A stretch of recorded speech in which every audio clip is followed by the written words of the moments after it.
இது ஒரு நவீன நகரம். எங்க பார்த்தாலும் டிஜிட்டல் உலகம், மொபைல், ஏஐ, ரோபோ. ஆனா இந்த நகரத்திலே ஒரு சுட்டி பையன் இருக்கான். அவன்தான் இந்த கதையோட ஹீரோ. அவன் பெயர் ஆரவ். ரொம்ப சுட்டி, ரொம்ப புத்திசாலி, எப்பவும் சிரிப்பு முகம். ஆனா அவன்கிட்ட ஒரு பெரிய ரகசியம் இருக்கு. ஆரவ் கையில ஒரு விசித்திரமான வாட்ச். அது சாதாரண வாட்ச் கிடையாது, அது டிஜிட்டல் ஏஐ மாயா வாட்ச்.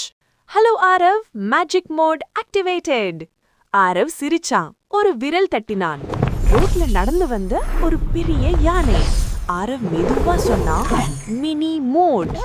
ஒரே வினாடி யானை மாறி ஒரு சின்ன பொம்மை யானை. வானத்துல பறந்த புறாக்கள் கூட்டம். ஆரவ் கையசைத்தான், டிஜிட்டல் விங்ஸ் ஆக்டிவேட்டட். புறாக்கள் எல்லாம் ஒளிரும் லைட்டா மாறி வானத்துல எழுதி காட்டுச்சு, வெல்கம் மேஜிக் பாய். ஒரு இடத்துல சில பேர் சண்டே, கோபம், கத்தல். Piece mode on.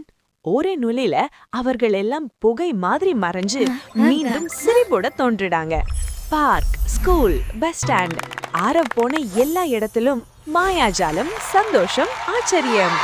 Warning, Aarav, magic without heart is danger.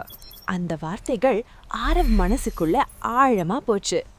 Aarav புரிஞ்சுக்கிட்டான், மாயாஜாலம் காட்டி காட்டுறதுக்காக இல்ல, உதவிக்காக, நல்லதுக்காக.